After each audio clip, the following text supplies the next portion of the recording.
Hey, it's Laura from Winter Family Cooking. Today we are going to be making chili. So I'm going to go ahead and show you how we do that. And I got to get started right away with cutting half of an onion and 3 stalks of celery. So I will show you what I do.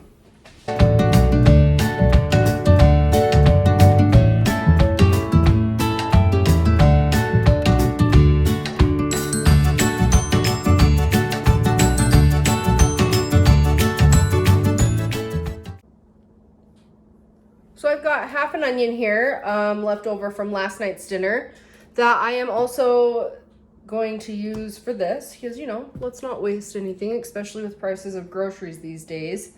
I'm going to cut these up, and then I'm going to just toss them in a bowl and set them aside because they will go into the pot together.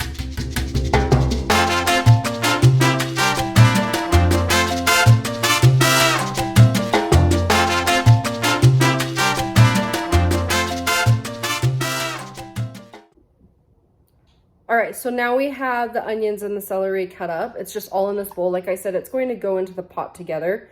So we are going to head over to the pot on the stove and start getting everything going. First thing we're going to start with is just a little bit of olive oil here. And we're going to put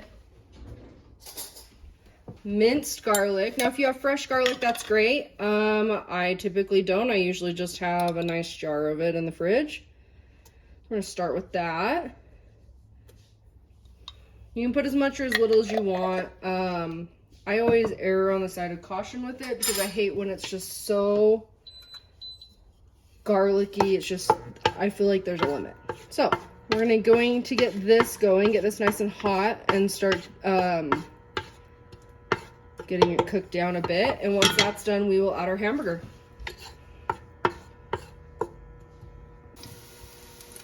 All right. We're adding the hamburger now. We're going to brown this. Once it's browned, then we will add the onion and the celery. Get this broken up and get this cooked up. Hamburger is all brown now. I even scraped the bottom to get all that flavor off of it. Now we're going to add the onions and the celery. So we're going to cook this for a little bit, and once everything starts to soften up, we're going to add 1 cup of water as well as some seasoning. So I will show you that once we get there. So celery and onions have started to soften. Now we are going to add this MCCORMICK'S original chili. We've tried other packages in the past, and this is just, I don't know, it's the best. So we're going to put that in. Give this a quick stir, and then I'm going to add 1 cup of water. Oh, it smells so good. Definitely want to scrape the bottom of that pot to get all that flavor off.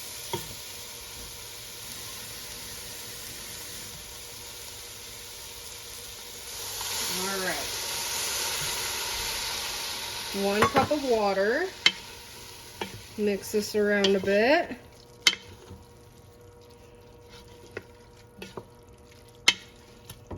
Oh, the smell. I wish you could smell it. It smells so good.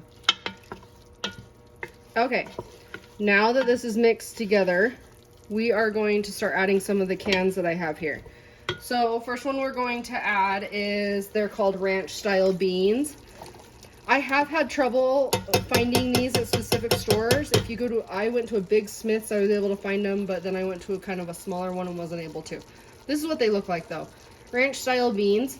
Really, really good. If you can't find these, the main thing in this is pinto beans, so I have added just a can of pinto beans instead. Obviously you can see that it's pinto beans. So if you can't find the ranch style beans, you can always do a can of pinto beans. I'm also going to add an original Rotel here. Stir that in. I have a can of kidney beans. Drained. I'm going to stir that around now and get it all mixed up.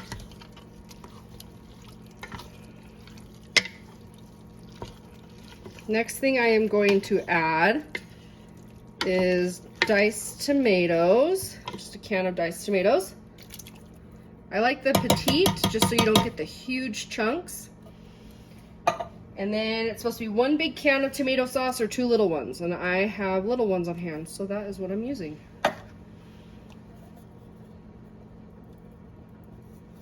All right, so I'm going to mix this up just a bit. And then we are going to cover this and let it simmer away.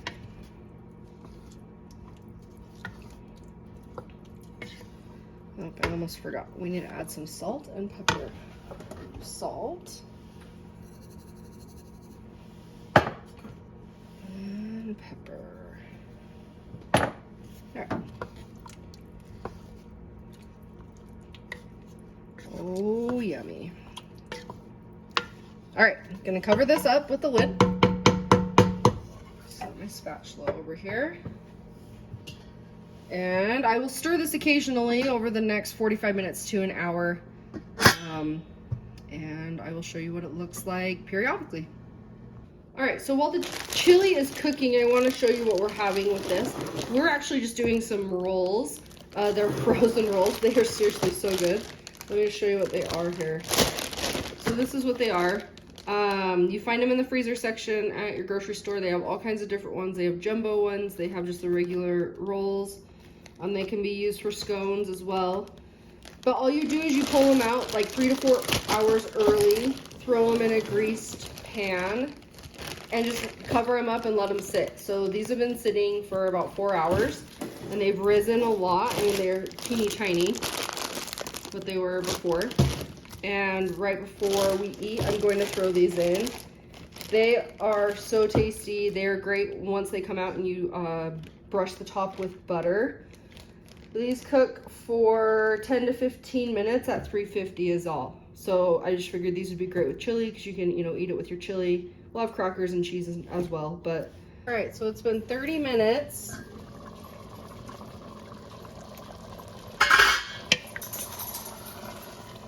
Looking good.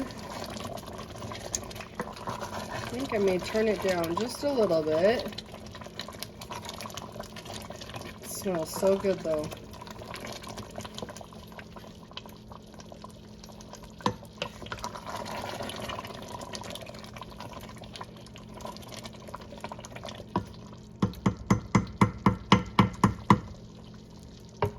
Let it go another 20 to 30. Chili is done. A little bit of butter here and put them on the rolls. Alrighty. Alright, it's time to eat. So this chili that we've got here in this pan, or in this pot, has cooked down a lot, which is exactly what we want. So it's cooked down a lot of the liquid. Let me show you here. Oh, if I can grab you. See how much it's cooked down? I would say it's cooked down like an inch at least, which is great. So we're gonna dish this up and eat.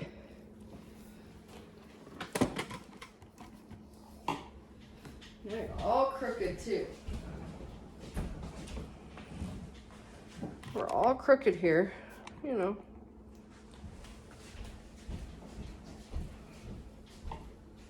All right, let's dish this up.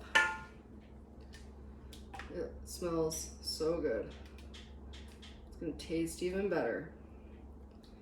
And according to my husband, you can't have chili without cheese. So I grated a whole bunch of cheese here. Put it on here. Get a couple crackers out.